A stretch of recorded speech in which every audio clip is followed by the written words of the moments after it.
Well, good morning. Still a line in the bathroom? How come you guys didn't convert all the restrooms? That's the best bet when you're having a women's conference. Come on. The AV guys can go somewhere else. Come on. Well, I got to tell you, this is incredibly intimidating. First of all, I'm speaking to my people. Hello, people. I spent about 12 of the longest years of my life in corporate America. I was unmanageable, so I kept getting promoted. There's a little secret, a little career tip for you. Back in the day, as Genevieve was saying, when I was the only woman in a large sales organization of a Fortune 500 company, they couldn't fire me. So they went, good God, she's hard to manage. Here, congratulations, you've just been promoted and you're now his problem. So it's a delight for me and I'm honored to be here. I'm also honored to be here because of the folks that I get to follow. Please. Joan last night, you know, when I was cranky because my dry cleaning wasn't ready before I came down here, was like, no, my life is ruined. Put that baby all in perspective, didn't it? Genevieve I've known for a number of years. We tend to cross paths on the speaking circuit, and I have such great respect for her, both as a human being and as what she's trying to do with Pink Magazine. And I strongly recommend that if you're not already a subscriber, we need to be women supporting women all the time, and that's a great example. Also Sylvia, and I wish she were still here, because I wanted to chat a little bit about Sylvia's research. I think it's phenomenal that she's doing it. And it's the wonderful line from Network, I'm mad as hell and I'm not going to take it anymore. How many of you wanted to slit your wrists after you saw that data? Seriously. Something like, and I've lost my little piece of paper in the rounds, of course, because that's just me. But whatever she said, something like 47% of the highest caliber and earning women are dropping out. That's not okay. That is not okay. And yet we all sit here going, wow, I wonder what the companies are going to do about that. Hello? We are the world. We are the companies, girls. I think we need to put a whole new frame around this. And that's what I'm going to talk about today, because I was sitting back there and it was all I could do not to stand up and say, hang on. We are going to change our companies. Nobody else is going to do it for us unless we choose to change our companies. The 40% of men who aren't happy either are just going to sit out there going, I wish the woman would do something. Right? We have got to take charge of our companies, our careers, and our lives. Here's the other thing you're not going to hear me talk about today is work-life balance. I swear some guy somewhere made that up just to make us feel consistently inadequate. I think we should all stop talking about it because it is a myth that you can have work-life balance. I would argue that we put a different frame around it because I choose now, and I have a 12-year-old at home, which is a whole nother speech. I choose now to have one big life. If we all start talking about that instead of seeking work-life balance, I don't want work-life balance. I want one big life. We stop marginalizing ourselves immediately. Because you don't hear a lot of guys talking about work-life balance, do you? They want it, though. Don't they? And if you have any younger guys working for you who are in that 25 to 35 year range, look at me, younger guys. You know what I mean. The puppies.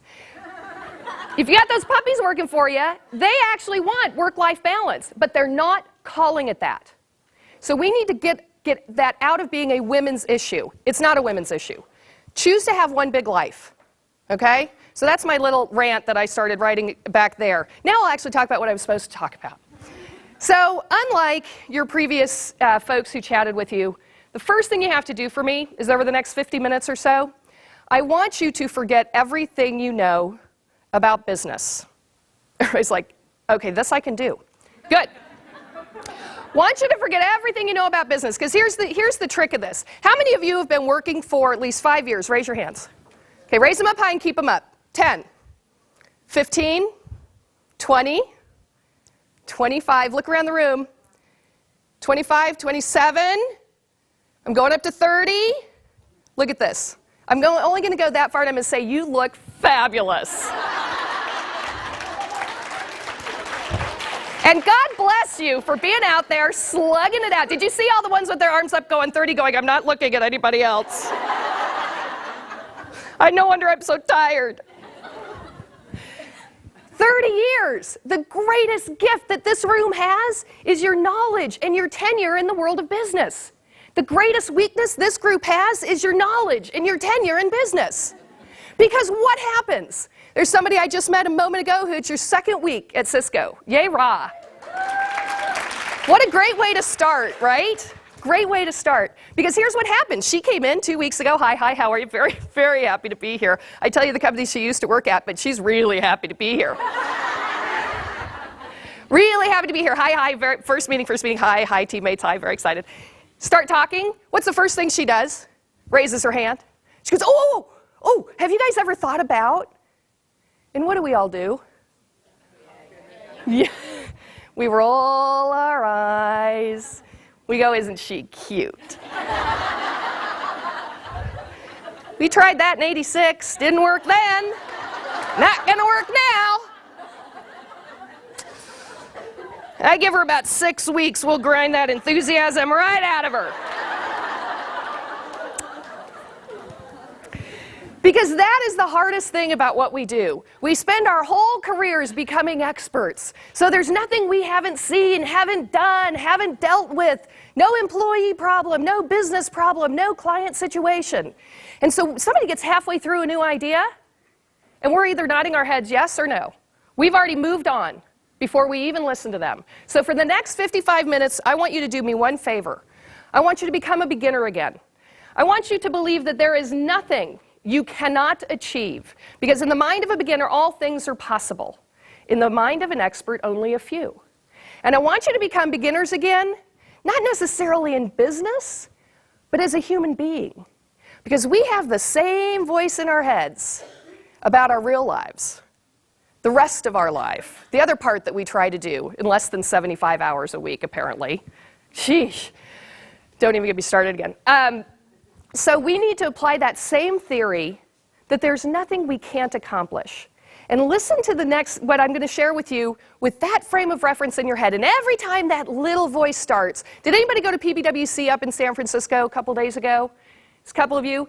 Arianna Huffington, who is a delight to hear speak, she said, she calls it her obnoxious roommate that lives in her head. The obnoxious roommate that you get up and you look in the mirror and she immediately starts going, look at your eyes. They're so puffy. Except she does it in a fabulous Greek accent. But we have the obnoxious roommate about all the things we can't do. The weight we've gained, we don't have enough energy, we should have gone to the gym, I can't ask for that promotion, I can't ask for that raise, who am I to think? Well, I got news for you. I talk about courage. I make my living talking about courage. I wrote a book about courage 5 years ago. I was afraid to let anyone read it. You think I'm kidding? Nope. They almost had to pull it out of my cold, dead hands to let somebody finally read it so I could get it published. But it took me 5 years. So I am just like you, struggling every day to do a few things different in my life. But what I had the great good fortune to do was fall out of corporate America, literally. Fall out of corporate America and accidentally find my true work. Accidentally find my true passion. And Genevieve talked about this morning. Unless you make those connections, unless you open yourself up to it, which is exactly what I'm asking you to do today, you'll never find the true height of your success. Because you'll never find what you're really supposed to be doing. It may be this, it may be something different. But give yourself that chance. So we're going to go down a path today, and we're going to talk about courage because, not because it's something fun, not because it's like, oh, of course, I need courage. Let's take a poll. How many of you believe you're courageous? Raise your hands. Okay, now if you went and looked around your table and then raised your hands, doesn't count. So you people keep your hands down. How many of you think you're courageous? Okay, excellent. Probably about 50 to 60%. Very well done. Now I'm going to do a first courage test. I want everybody to close your eyes. Okay, I'm in front of you. I can see you. Close your eyes. Now how many of you think you're courageous? Raise your hands. Okay, put your hands down. Now the hard part. Open your eyes up again. Probably 90% of you raised your hands. So it went up from 60% to 90% when you had your eyes closed. What happens in a primarily male audience, which is most of the corporate audiences I work in? I say, how many of you believe you're courageous? They immediately shove their hand up in the air and go, me, I'm courageous and more courageous than you and you and you and you and probably you as well. Then I ask them to close their eyes, and what happens? 50% pull their hands down. So already, we're behind the 8 ball, because we've been culturally taught that we're not supposed to be courageous, and if we are, you better keep it to yourself. Don't tell anybody. And men have been told that they need to be courageous first and show it to everyone around them. So that's where we're starting from. That's why we need to work on courage. We also need to work on courage, and this is more true for you guys than for many groups that I work with, but you guys deal with customers, right? Kind of the whole customer advocacy sales thing, right? Everybody's like, well, I think you told us to forget about what we did. Okay, well done. You guys are really good with the task list. Woo! But here's what's changing. The whole world is changing. Past 5 years have shown us a whole new way of doing business. Who would have imagined? When I actually dug out a picture recently because a friend of mine is celebrating 20 years with a company. They're doing a big to-do for her. And I have a picture of us getting on our plane, going to see a customer 20 years ago with a laptop computer. Okay, it was in this huge case. And the picture is me going like this with the laptop computer. I think it weighed 25 pounds, right? Now, we've got BlackBerries, which are essentially our laptops or our Trios. They're this big. Do y'all remember when digital watches came out? Okay, and everybody was totally freaked that kids wouldn't be able to tell time with the little hands anymore. Very similar to the Velcro trauma. Oh no, they won't be able to tie their shoes. We did not have enough to worry about in the 80s, did we? We go from being afraid of the digital watch to beat time, the internet time, the Swatch watch that's coming out, the same 1,000 beats no matter where you are, so it gets rid of the boundaries. It gets rid of the boundaries of time zones. Many of you, all of you are in different time zones. You sit there, we have a conference call, it's at 2 o'clock tomorrow. Okay, 2 o'clock, we're both sitting there staring at our phones, nobody's calling. Was it 2 o'clock my time? Or, no, it was your time. Or you're in Phoenix and Indianapolis and then forget about it. It's nobody's time. What is that about? They think that's just Swatch says it's another boundary. So we need to redefine time. 30 years ago, we were freaked out about a watch with numbers. Now we're redefining time. There's a wonderful book out called The New Normal that says, maybe. And in the new normal, you have to do without your audio visual. Thanks, guys. In the new normal, the opportunities for success are plentiful. The trouble is, those opportunities are often different from the ones we're accustomed to. To exploit them, we have to think in new ways about ourselves and about the future. That's what's so vital to doing this kind of work. Actually showing up here, being open, is the first step in continuing your successful careers. The absolute first step. And in my business, what I have found is that the reason women don't get ahead is because we don't take the time to develop our own careers. We just keep our heads down and work, because surely if we work really, really hard, somebody will come and tap us on the shoulder and say, here's the promotion and money you deserve. How has that worked out for y'all? Didn't work much for me in corporate America either.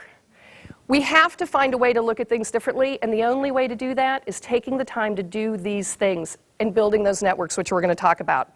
So you're here for all the right reasons, because Cisco is smart enough to know this. The arrogance of success is to think that what you did today is good enough for tomorrow. And the corporate landscape is littered with examples of this. My favorite one recently is Blockbuster. Blockbuster Video. I am big Blockbuster. You will rent from me because I have gobbled up all of my competition. You will pay exorbitant rental fees and late fees because I say so. I'm going to make it incredibly inconvenient for you to get things and to return them.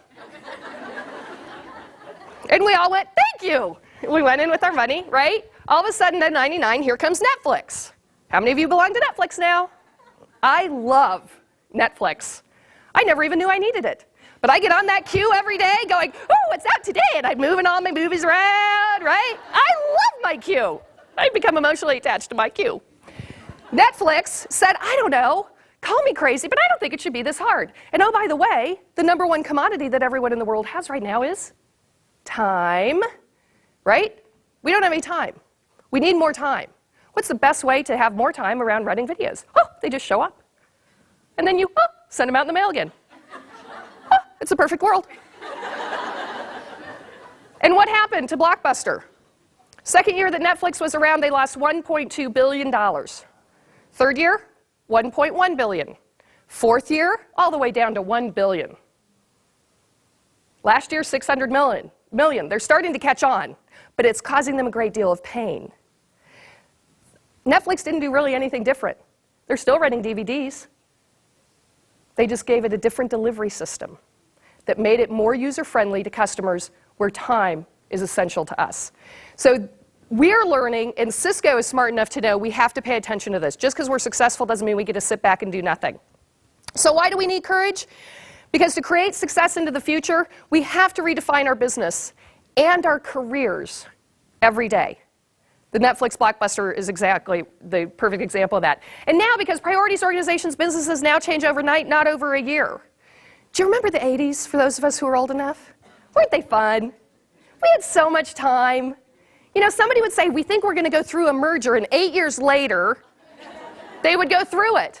Now, research shows that every single one of us, 80% of everybody who works in America in the next 3 years will go through a merger, a relocation, a divestiture, a spin-off, a run-up, a spin-down, a wash cycle. I don't know what else.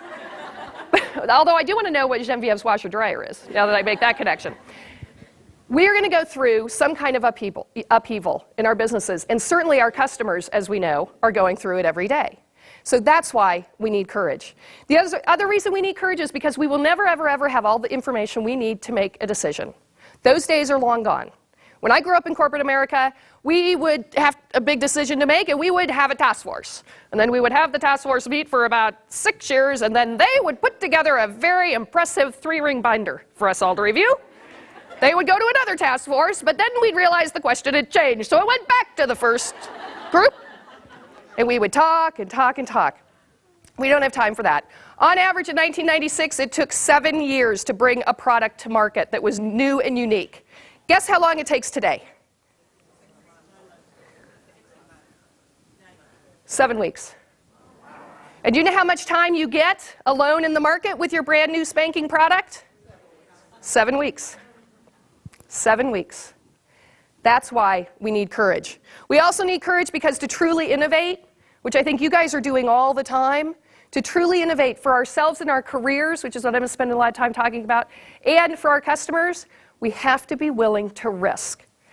And I did some interviews, and I want to thank those of you in the audience who allowed me to interview you about this. And I think something was very telltale today when Genevieve said, how many people want to meet Debbie? I was sitting back in the corner, so I could see what was really going on. All of you looked at one another, like, you go ahead. No, you. Finally, somebody raised their hand. This is a very successful woman who's in charge of a very big initiative. Every single one of you should have thrust your hands in the air before Genevieve finished the question. If this were a room of guys, what would have happened?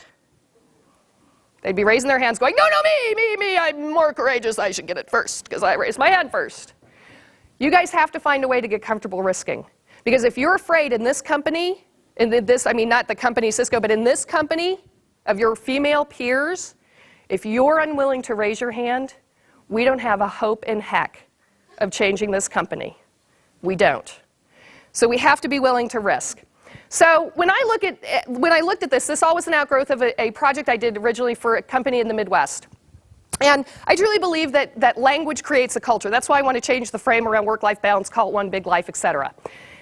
So I looked into what we're really afraid of. Why are we afraid? Why do we need courage? It's because we're afraid of risk. Well, where does the word risk come from? First time it was ever used was in the Old English, about the year of 1200. And what it actually originally meant was the imminent danger of assassination. Sign me up. No wonder we're afraid. And we've all felt it, haven't we? You ever been in the big meeting? Boss says something stupid. You know it's wrong. The whole team's sitting around the table looking at each other, going, no, you go ahead. No. And you think about it, and you start the hand motion, and you go, no. Imminent danger of assassination. That's exactly the feeling we have.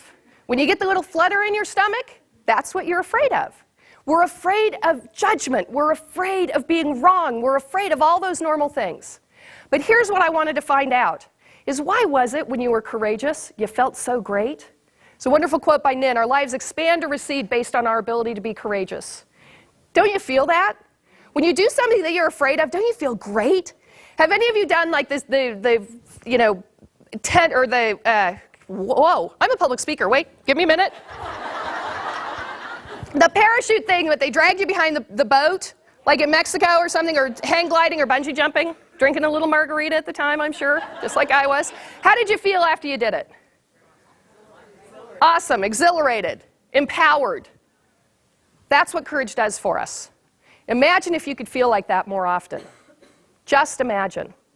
So I started looking into this, and so I did a bunch of research, and at this point I've interviewed about 5,000 people.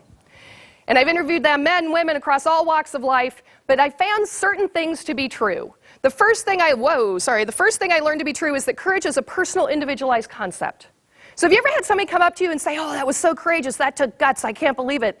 And you didn't really feel like it took courage? You're kind of like, oh, well, oh, thanks. Like, how many of you have a fear of public speaking? Don't like public speaking very much. Can you come up here for me? No, I'm kidding. Look at her. It's okay. Breathe, breathe. She just ignored me and was like, I'm invisible, I'm invisible, I'm invisible. I know, but I was looking at her. So you just thought I was looking at you. I was looking at the one who was trying to be invisible next to you. Now here's what the story is. Most people, this is not their favorite thing to do. This is my absolute positive favorite, happiest, calmest, less fearful place that I can ever be is right here. The more people, the better. You give me 5,000 of you guys, I'm even happier, even calmer. It's because this doesn't take courage for me. There's nothing about this that's fearful. What you guys do every day, that causes me anxiety and fear. Because I think to do what you do every day, to innovate, to work hard, to build your teams, to build your people, to work the system, to deal with the politics, takes a huge amount of courage. So we found out that courage is personal. Only you can know what takes courage for you. The second thing is most of us think we're not courageous. We might think that we show courage every now and again, but we would not call ourselves courageous people. Men do. Courage does not equate to a heroic act in the majority of instances. This is a shocking finding to me. I thought most people would think it's the running into the burning building, it's the thwarting a robbery, it's all those things. But what I found out when I interviewed all these people is that it was sometimes the little things, the more intimate gestures. You know, Sylvia raised her hand and said that what we were doing in our company she didn't believe was ethical. Or somebody stood up for someone else in a very difficult situation. Or somebody left a bad marriage. Or somebody left and started their own company. What we would consider sometimes the smaller gestures, not the life-threatening gestures. That was a surprising finding for me. This is where I differ from all my colleagues. So I believe courage can be learned. I believe courage is simply one more decision-making skill that you can choose to have as a leader should you work on it. That's what we're going to talk about today. Now, when I did all this research, I found out that when people believed they were courageous, it was a fabulous ball rolling downhill that got bigger and bigger. Wonderful quote by Ruth Gordon, courage is like a muscle, it is strengthened by use. You're not going to run out from this and say, I'm going to jump off the Empire State Building with a very small parachute. You're not going to do that, ideally. And in which case you do, don't mention my name. But you're going to start by looking at the smaller things. Baby steps, doing a little bit at a time. Because if you were going to train for a triathlon, you wouldn't go out and run 26 miles, I don't think. I can't even go out and run 26 blocks, so I'd have to start small. But you build up to the bigger and bigger decisions. You get your feet steady in any skill, just as if you were learning a sport. So what I did when I did this research is I found out these stories that people would share with me about what courage was for them, and the examples that they would cite for me had two variables. First variable is personal accountability. Personal accountability is, low personal accountability is, oh, look, I have a hangnail. High personal accountability is, whoops, I'm dead. Okay? So you get the whole range, right? A little bit of risk there, okay? Second quadrant is self-awareness. Low self-awareness is, oh, I was asleep at the time. High self-awareness is, I've looked at all the different variables, I've talked to a number of folks, I've looked at the consequences from every which way I can, and I've determined that this is the path of action, and here's how I'm going to decide if it worked and if it didn't. Okay, that's high self-awareness. So every story we took, we decided to plot on a chart. What we found out is that there were 4 distinct types of courage that people talked about. The first is blind courage. Blind courage is an easy one. How many of you have adolescent children? I'm so sorry. This is adolescent courage. This is the what were you thinking courage. Blind courage is close your eyes and jump courage. Blind courage has no fear of failure attached to it because you don't even think of the consequences. And there's no sense of why you're doing it, or really, frankly, if you should. My best example of blind courage is when I had my nice little cardboard box in my hand and I was walking out of corporate America and I said, I probably should have thought that through a little bit better. That was my blind courage moment, where I didn't think about it, I closed my eyes, and I let the chips fall where they may. And it's a decision I have not regretted for 1 minute. Now, when I interviewed entrepreneurs, 90% of them act primarily from this quadrant. That's how you read about these people who have started 42 billion companies, they've all gone bankrupt, and yet they finally get the big idea. And somebody says, how did you keep going after all that failure? They're like, well, I didn't have the right idea yet. They don't personalize the failure. They don't, have you ever seen the kid do the hand slap game? Right? Where you go, come here kid, put your hands up here, and they go, okay. And then you slap their hands, and then you say, no, put your hands up again, and they're like, what? Do I look stupid? I'm not putting my hands up there again. That's how we are when we personalize it, when we don't think we can win again, where the outcome is going to be the same. If you got smacked around because you've made a bad decision or a decision that didn't work out as well as it could have, and you don't ever do it again, that's the same reason, that's the reason you need blind courage. Sometimes you got to use your gut, you got to close your eyes, and you got to jump. So that's the first type of courage that we discovered. Second type is crisis courage. And this is what the media has taught us real courage is, and this is not at all real courage to me. Crisis courage always is life or death. Always. It also is completely instinctual. There is zero self-awareness. And any of you who have ever been in a real panicked situation where you truly believe that it's life or death know what this feels like. And there's a very specific reason that this happens, because your adrenaline releases into your system, and it takes all of your blood from your extremities, puts it into your major muscle groups so you can fight or flight, right? Okay, FYI, your head is an extremity, okay? That's why you feel so lightheaded. If somebody comes up behind you and you get really scared and you kind of have that, ooh, I can't feel my hands, whee, right? It's because the blood has rushed away from your head. The best example I have of this is I used to go sea kayaking every summer in Alaska, because I'm afraid of water.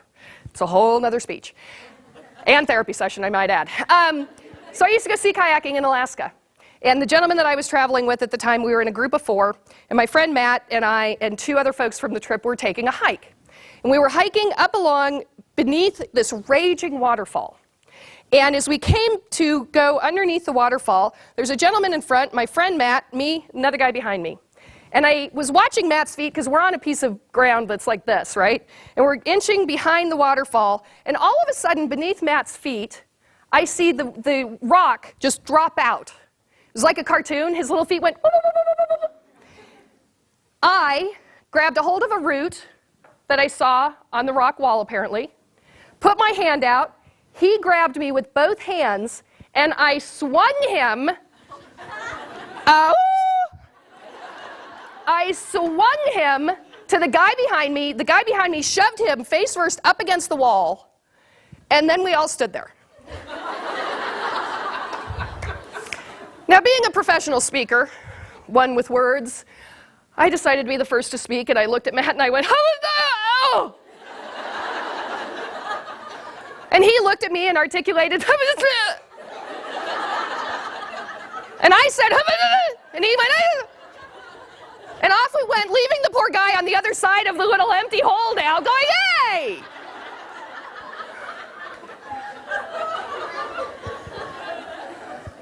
I got about 30 feet down the path, and I literally, I don't think I had actually taken a breath since it all happened.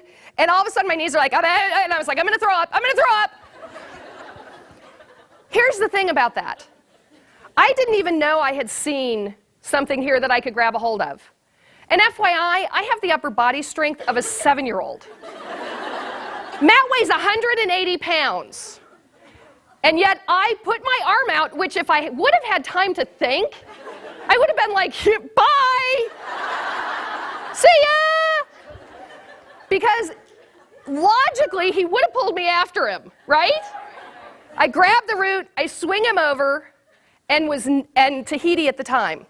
Because I have no memory of it. I can vaguely remember seeing him grab my arm, but that's all I really remember. It's because I had no blood in my brain. And thank goodness for it, because he'd be a goner. Had I had time to think, I wouldn't have been able to do that. It didn't take any courage for me to do that. I was not in the whole state of Alaska at the time. I was somewhere else. So that's why crisis courage, although a type of courage, takes no self-awareness. So it's not really something you can call upon, and nor frankly should you. It's something that happens instinctually. So that's crisis courage. The third type of courage, which I think is so unbelievably important for this group and for any company, is role courage. Role courage is absolutely essential for any person or company that wants to succeed in the future. Role courage is all about the training. If you believe it, you are it. And most importantly, it is your responsibility, and therefore, you are fearless. My nephew is a firefighter.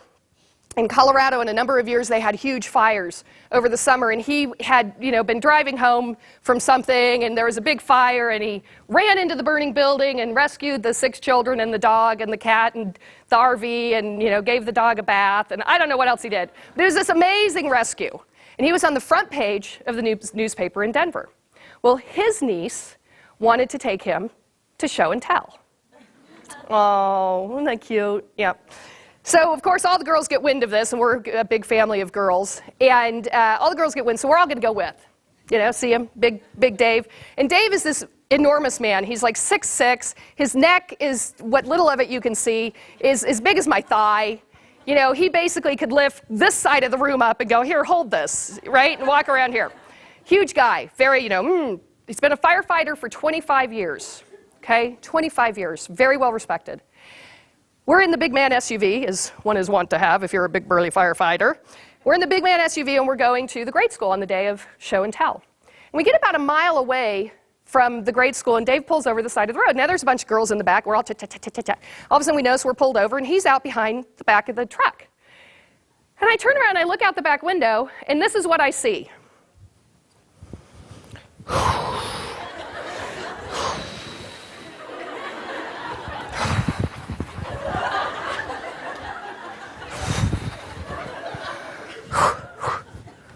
And I'm like, okay, something going on back there. So his wife gets out of the truck, and she goes back in the back, and you see them going with each other.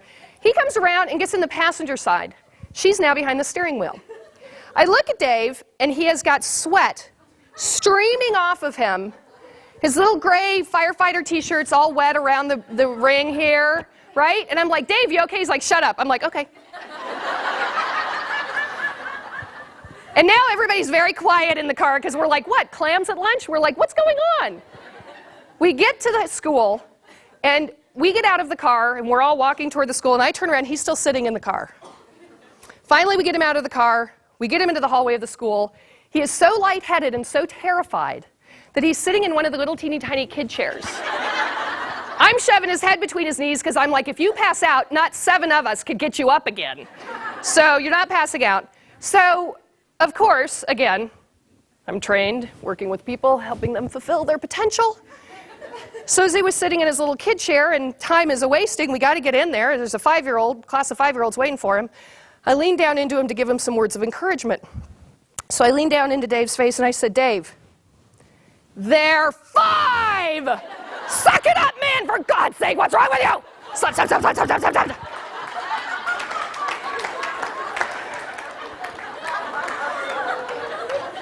I said, get up on your feet! Jeez! So now we've got 4 women behind this huge guy going, suck it up and get in there! The poor guy, all he could do was walk into the classroom and go, fireman, and sit back down again in the little tiny chair. Answer a few questions. He finally comes back out, and he's like, oh, thank God that's over. How do you think I did? I'm like, I was like, Dave, talk to me here, my friend. I said, you run into burning buildings for a living. I said, does this kind of happen to you then?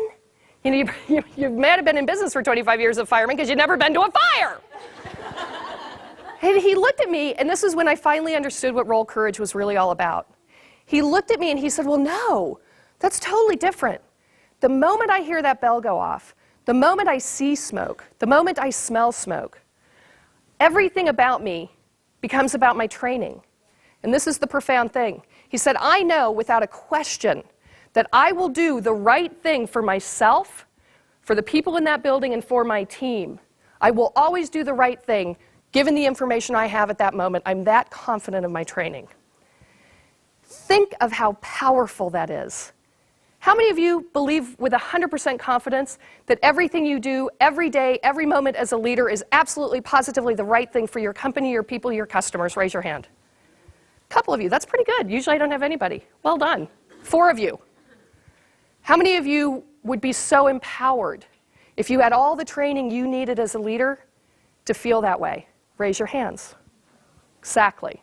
And yet when business goes bad, then we really need to innovate. We need to do some things different because business is down. Oh no, oh no. What's the first budget we always cut? Training. Absolutely. It's seen as a not necessary. It's a luxury. When in reality, it's the thing that will help us become better when we most need to be at our best. So that's Roll Courage. And last but not least is Core Courage. Core Courage is a little different because Core Courage, you actually have to take the time to know what you want to have happen. It's a fully formed decision to act or not to act, and you think of the consequences, and most importantly, you learn from the results. This is about truly understanding what it is you want, going after it in a very thoughtful and proactive way, and whether you get it or not is not the point. The point is learning what worked, what didn't work, and what you'll do differently to go after it next time. This is hugely important. Have you ever worked for those people that are in the midst of all this nutty crisis? They're so calm, they're so present, they're so thoughtful. It's because they know what they want. And so the rest of the outside stuff is noise. And they're able to hear all the ideas, not personalize it, not get down on people for trying something different. That's because they're coming from a place of core courage.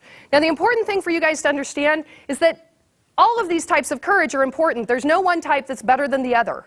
The most important thing, though, is to understand that what type of courage each situation requires, and then also to fully understand that you can exhibit all types within any one situation. All types.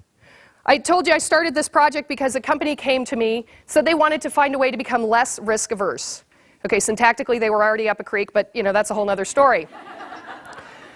So I said, absolutely, I'd love to help. They were a very old, very staid, very structured, very male organization in the great Midwest. And I did a 3-year project with them, which was unbelievable. It was amazing. Their leaders really stepped up to the plate. We did this whole courage thing, this whole risk thing, and everybody, the results were amazing. The leaders wowed me and wowed the company because of how much they stepped into the process. Well, 3 years later, we're at the end of the project, and the CEO calls me up and he says, I know our contract is up with you, but we're going to do a big celebration at Kings Island. Any of you guys familiar with Kings Island from the Midwest? Do a big celebration at Kings Island. We'd like you to come with us. I said, fabulous. I fly out there, I'm in the bus going from headquarters to Kings Island, and he wobbles down the aisle of the bus. He goes, Cindy, I got this great idea. We just thought about this. Are you going to be there all day? I said, yes. He said, at 4:30, come and meet me. We're going to do the death drop together as kind of the finale right before we all go off to dinner. And I said, fabulous. Right? Here's how you know somebody's in blind courage. They say, that sounds like fun. Right? Didn't think through death, drop, didn't put that all together, didn't think much of it, because I absolutely love rides, I love heights, I love roller coasters, love all that stuff. How bad could it be, right? About 4 o'clock comes along, and all of a sudden people are starting to grin at me a little too happy. Pat me on the back going, Cindy, death drop, that is so cool, good on ya. Pat me on the back, shoving me toward the death drop, right? All of a sudden I'm getting thinking this whole thing's a little hinky. Because I'm thinking they're a little too happy. I've made them do some really hard things the past 3 years. I wonder if this is a way of them to get back at me. I get to the death drop and I realize that this thing I've been staring at and walking toward the whole way, these 2 scaffolds that are 20 stories each, 12 feet a story. You guys do the math. That's the ride. And as I get closer and closer, there are now 3,600 people around the base of this ride. I'm walking up with the CEO. Everybody's, right? And I start to hear a buzzing in my ears. Have you had this happen? It's when the adrenaline starts. I started to go into crisis because I realized I didn't know how I was going to get out of doing this, how I was going to get out of is that the ride? I mean, I'm trying to articulate, and can't even do it. My hands are starting to tingle. I'm starting to sweat.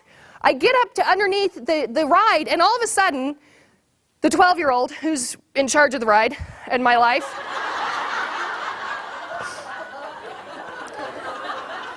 motions at me to do this. And I'm thinking, okay, well, I can't hear him because he's speaking another language. He was kind of like the Charlie Brown teacher, wah, wah, wah, wah, wah, wah, wah. And I'm going, wah, wah, wah. The CEO is standing next to me, and he's talking to the crowd, and the crowd's, wah, right? All of a sudden, they put you in this bodysuit that goes from here to here. They zip it up the back, and before you know it, they attach what appears to be a thin strand of cotton right here to your back. I'm still going, what? They drop the platform out from underneath you, and you're hanging like this. At this point, all I remember is thinking, don't throw up, don't throw up, don't throw up, don't throw up, don't throw up. And then I was like, oh, I can't feel my feet. Don't pass out, don't pass out, don't pass out, don't throw up. Don't throw up, don't pass out. All of a sudden, they start lifting you, belly first, I might add. So you're not standing up so you can pretend that you're in a very clean elevator. Belly first, all the way up, cha-ching.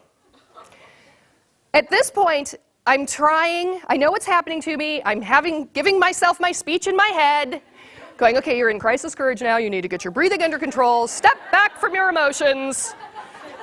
And I'm going, and then I'll throw up, and then so I'm standing there, with, actually not, hanging there, and they come over the PA and they say, pull the cord. I'm sorry, what? I was like, oh, I can hear again. This is good. This is good. I've gotten things a little under control. And the CEO saying, oh, you are so funny, Cindy. Pull the cord, and the crowd below is going, yeah, woo, you know. And I said, oh, I'm sorry? He says, oh, you are so funny. You're just messing with me now. Everybody's watching. Come on, pull the cord. I have no idea what he's talking about. Zero idea what he's talking about. And apparently, although I don't remember this, at one point, the people below said they saw he and I doing this to one another.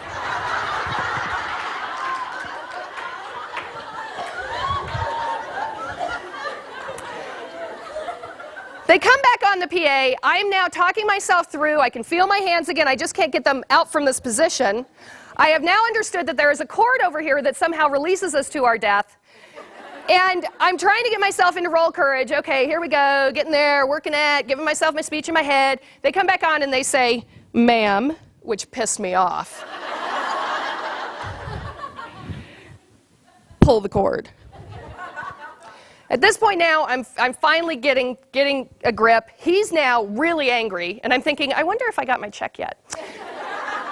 I'm trying to get a grip, and I'm like, okay, I was like, okay, this is not helping. Stop that. I will be able to do this. Give me a second. They come back on the PA, and they say, would you like us to bring you down? I finally said to myself, is this who I want to be? How dare I get up and talk to all these leaders about risking and courage, and here I sit paralyzed. Could I truly live with myself if I didn't pull this cord right now? Plus, the irony of the courage consultant dying on the ride would have been too good to let go of. So I finally pulled the cord. And apparently, I screamed an incredibly inappropriate word all the way down and all the way back, the 7 times it took to come to a complete stop at the bottom. They put a little hook on you, they bring you down, they unhook you, and what was the first thing I said? Because I'm an idiot. Let's do it again. The reason that I wanted to do it again is because at that moment, I felt better than I had probably felt at any other point in my life. I felt as though I could accomplish anything. I could do anything. I could go after things I'd never thought of going after. I was fearless. And I wasn't just fearless for the rest of that afternoon. I wasn't just fearless for the next couple of days. I was fearless for about 3 months because of how I felt after that. And what's fascinating to me is they're now doing research on this with MS patients. MS patients, because they have so much pain, then it's really unmanageable even with a great deal of medication, they're actually having them do tandem skydiving. And they can live almost 100% pain-free for months at a time after that experience. That's how profound this is. That's how profound it is to be able to still take action when you're terrified. And I go back to that ride. Every time I'm in the Midwest, I plan to go back and ride that stupid ride. And I am still terrified every time I'm there. Sometimes I can get up there and pull it right away. Sometimes they have to get on 2 or 3 times.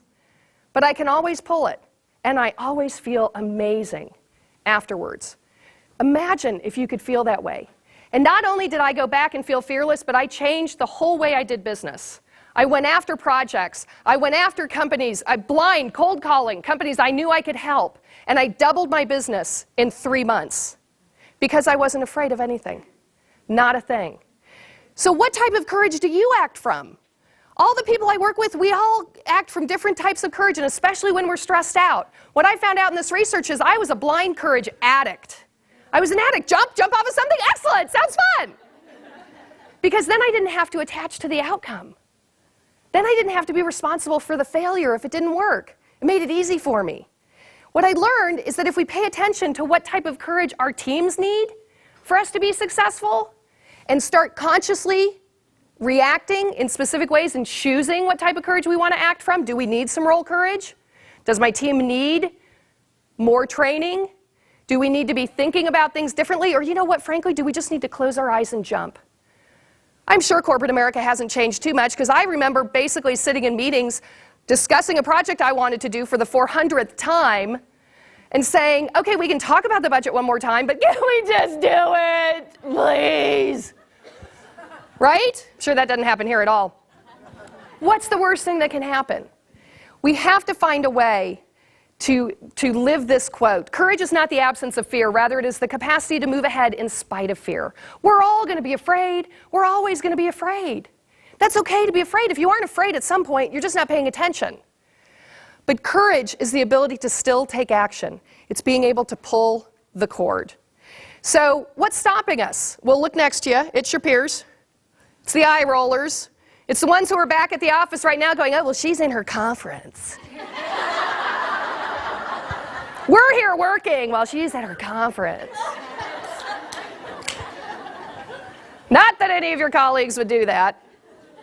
It's our peers and it's our past experience. It's us trying things and getting smacked around a little bit, which has in turn caused us to be a little complacent, hasn't it? Because this too shall pass. How many of you have been at Cisco for more than 10 years? Raise your hands. Good smattering of you, probably 30%. 30%. This too shall pass, right? We just have to smile and nod, say, we're right behind you. We'll be right behind you, I swear. It's created complacency. The more successful we become, the more complacent we get, because why risk? How many of you have noticed how much more you feel less courageous as you've grown older, or more fearful of things as you've grown older? Part of that is because we start paying attention. Part of it is because we know what can happen if. Many times I do a lot of interviews before I come into a company, especially when I do executive coaching. And people say, well, I don't want to speak up because I could get fired. Okay, well, FYI, in corporate America in 2006, 2007, takes about 18 years of really solid documentation to get anybody fired.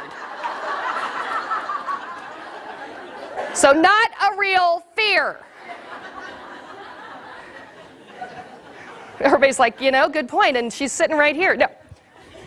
18 years of documentation. So you can't be really afraid of being fired, but what are you really afraid of? Well, you're afraid about your own biases and assumptions. They're going to say no. Oh, no, I asked that 10 years ago. They're not going to do it. I asked it last week. They said they're not going to do it. Why would I stand up? There's so much more to risk. But is there really? I would argue that there's much more to risk by not standing up. Certainly when it comes to your careers, which we're going to get to in a minute, there is. And corporate myths and legends. Well, you know, Janice stood up, and we've never seen her again. We don't know what happened to her. Her car's still in the parking lot. It's a 72 VW. But it's the corporate myths and legends, and we pay attention to that. You've been here 2 weeks. How many stories have you heard so far about how things work here? Oh, yeah. Quite a few. If we made our own decisions, if we went in like beginners, what's the worst thing that could happen? You find out a little bit more, even if if they say no to you, you find out a little bit more about what it'll take to get to yes. Apply all those things you know about dealing with customers to getting to yes. And fear of the unknown. I think for women especially, we have been taught the scarcity mentality. We have been taught that, by golly, and this is why Sylvia's research just drives me right round the bend, is we're gosh darn lucky to have a job, so shut up and just do it. Right? There is a part of us, especially those of us who are a little older, who feel as though we're lucky. Pat ourselves on the back that we've gone so far inside corporate America. The reality is they need us, and they need us more than ever right now. And unless you start taking control of your own career, ain't nobody else going to do it for you. We're going to get to that in a minute. So we have a great deal of fear of the unknown. So how do we do things differently? Well, in the words of my favorite management guru, and I really strongly suggest that you think about this and read up on her a bit, Cher, snap out of it. You have no idea how important Cher is to my management consulting practice. Snap out of it. We have got to find a way to start changing the world because nobody else is going to do it for us. Whenever you get in those situations where you get the butterflies, where you have the little moment, and here's the other thing I'd say look out for. Anytime you're sitting in a meeting and you start to get angry, that's actually fear-based. If you look underneath anger, anger and fear are this far apart from one another. Anger and fear are right side by side because have you ever had a kid like run into the street and almost get hit? You're like, oh my God, are you okay? Right? It's the same thing we do. And anger is an acceptable way especially in the US, anger is a totally acceptable way to express fear. So anytime you're angry in a meeting, look underneath it. Because I guarantee you there's something fearful in there for you.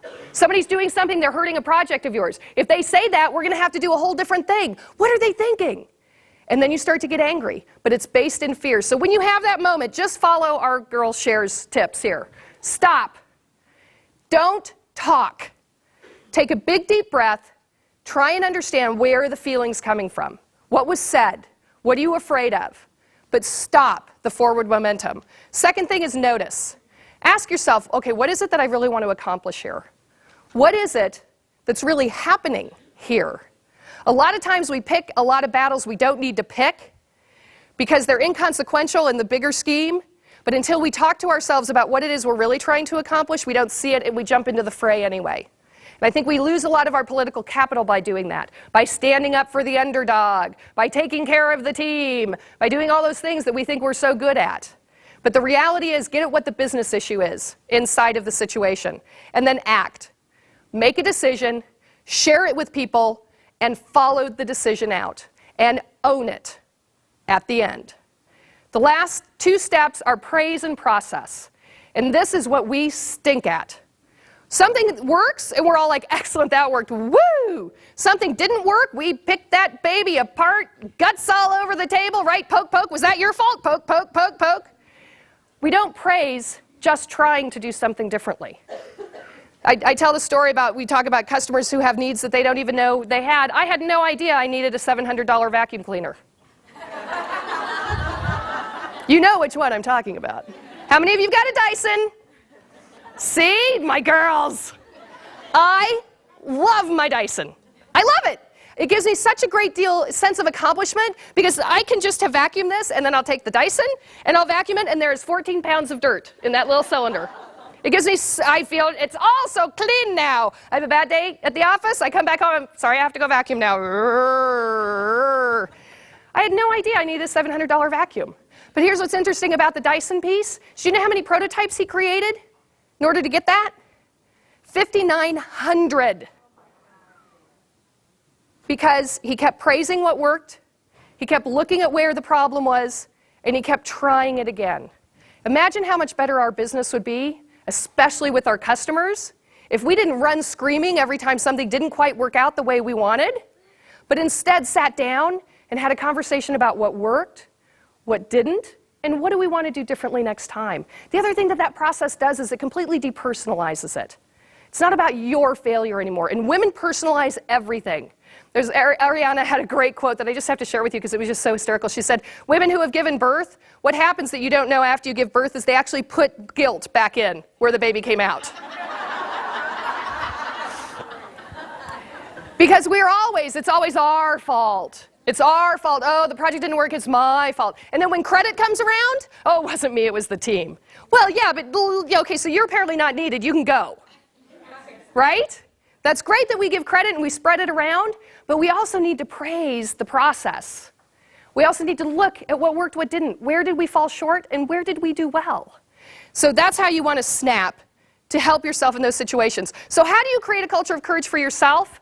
Well, and we did not see each other's presentations, the 4 speakers. So it's pretty amazing that we all kind of have sorted this out the same way. The first is define what success means to you. There was a wonderful quote by somebody that I interviewed in this room, and it's a quote that I'm going to steal and use in my presentations from here on out. She said something incredibly smart, which was, we've been taught, for those of us who have been in the working world for a while, that it's all about more. It's all about size. If you're managing 100 people now, you are supposed to want to manage 200, and then 500, and then a bigger P&L and a bigger P&L, and mine is bigger than yours, right? We've been taught that that's the way to define success.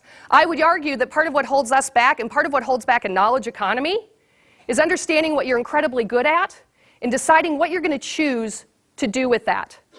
And I would suggest that even the words that are placed around what's happening with the on-ramps, off-ramps, that alone undermines us. I think that nothing to downplay how important that research is, but it undermines us. If we choose to have success, say that we can contribute 100% of our talent, but it's just going to look differently, flexibility, flex time, all the things that Sylvia was talking about this morning, we need to raise our hands as a group and say enough is enough. This is what success means to us, that we get to contribute 110%, but it just looks different than what it looks like today. But define for yourself, is it managing people? Is it contributing in another way?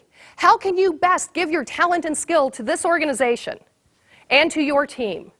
So define success for yourself. The second thing is determine your value and proactively share your successes with others. How many of you, this is going to be hysterical, nobody's going to raise their hands, but let's give it a try. How many of you have a current resume on your computer? Very well done. This is what sets you guys apart from the other leaders in an organization right there. Almost 100% of people raise their hands. How many of you go out and actively interview when opportunities come up? Pretty good, 30%, pretty good. If I did this in an all-male audience, 90% would raise their hands that they're actively interviewing at all times. Because whether they want another job or not, it enables them to understand their value in the marketplace. And it enables them to have actual live data to share to help their bosses understand their value. Unless you're out there talking to friends, unless you're out there interviewing, understanding, and not necessarily like interviewing like, I want the job, give me the job, but just seeing what else is out there, you're never going to know what your true value is within an organization. And the organization will benefit from you having that knowledge because that means you want to stay here. You want to contribute here. And you know your value and how it can be best utilized.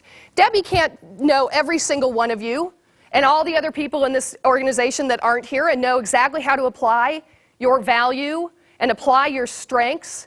She needs your help to be able to do that well for this business. And if you help her understand, you will and the business will do better over time. So determine your value and proactively share your successes with others. We don't do this. And we don't do it with each other. We don't do it with our peers, and we don't do it with our bosses. And I think Genevieve said it all when she talked about those women not meeting with their new boss. How many of you have met with Debbie? Pretty good. Pretty good. How many? The two sitting next to her going, we just met her, so we did. Doesn't count. Nah. Find a way to share your successes. This is not about tooting your own horn. This is making sure that the organization can understand how to best utilize you. Depersonalize it. Create a network of advocacy, and this is all Genevieve talked about, so I'm not going to spend a lot of time on this, but this means picking up the phone, taking people to lunch, doing all those things she talked about, and making sure they understand what your strengths are, so that you can then go out and be seen throughout the organization and throughout your industry. And then remember, your development is your responsibility.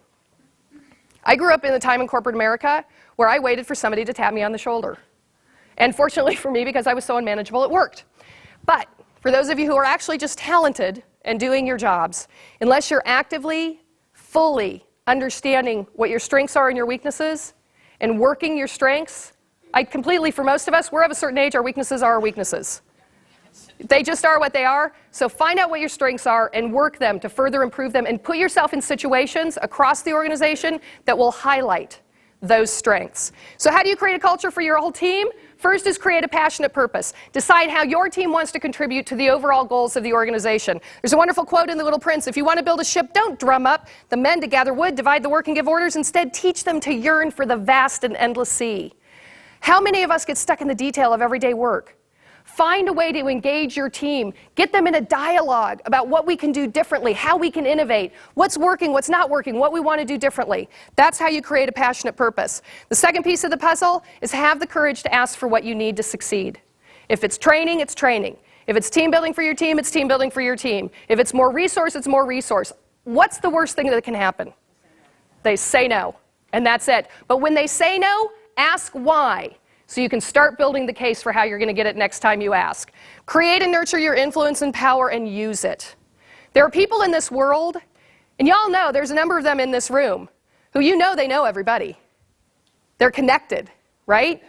That alone gives them power. Not power in a bad way. We've been taught as women that power is a bad thing. Power is a phenomenally good thing, because it can be used for good rather than evil. Power is a very good thing. Nurture your influence.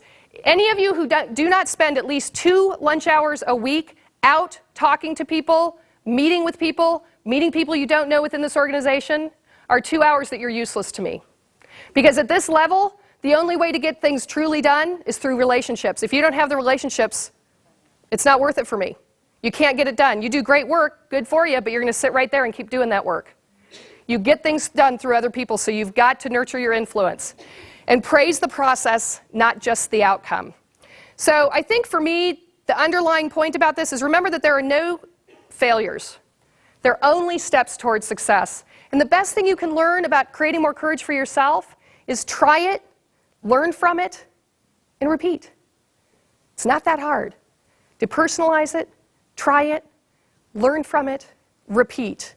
There's a wonderful quote by Peter Kostenbaum: those leaders who will be successful in the future will operate from 4 dimensions. Vision, which I think is the passionate purpose piece. Get people's faces out of their spreadsheets for 5 minutes, okay? Look up and around. Go out and talk to some customers with the whole team. Problem solve with another team. Get a couple of cross-functional teams together. Find a passionate purpose. Vision. Reality, which is understanding fully what's going on in your industry and your world. Ethics, which I think goes without saying. And this piece around courage. And I think to have courage, and I think what the first session this morning told me, is if we do not have courage around this issue about flexible workplaces, we are going to lose, our daughters are going to lose, and our sons are going to lose. Because 20-somethings and early 30-somethings, they want to have one big life as well. And if we don't choose to stand up and help our companies find ways to keep our talent inside, we're all going to lose. Now that's said on the professional side. On the personal side, there's a quote I want to share with you, which is pretty much my philosophy of life, from Tallulah Bankhead. Life should not be a journey to the grave with the intention of arriving safely in an attractive and well-preserved body, but rather to skid in sideways, chocolate in one hand, martini in the other, body thoroughly used up and totally worn out, and screaming, "Woo, what a ride!"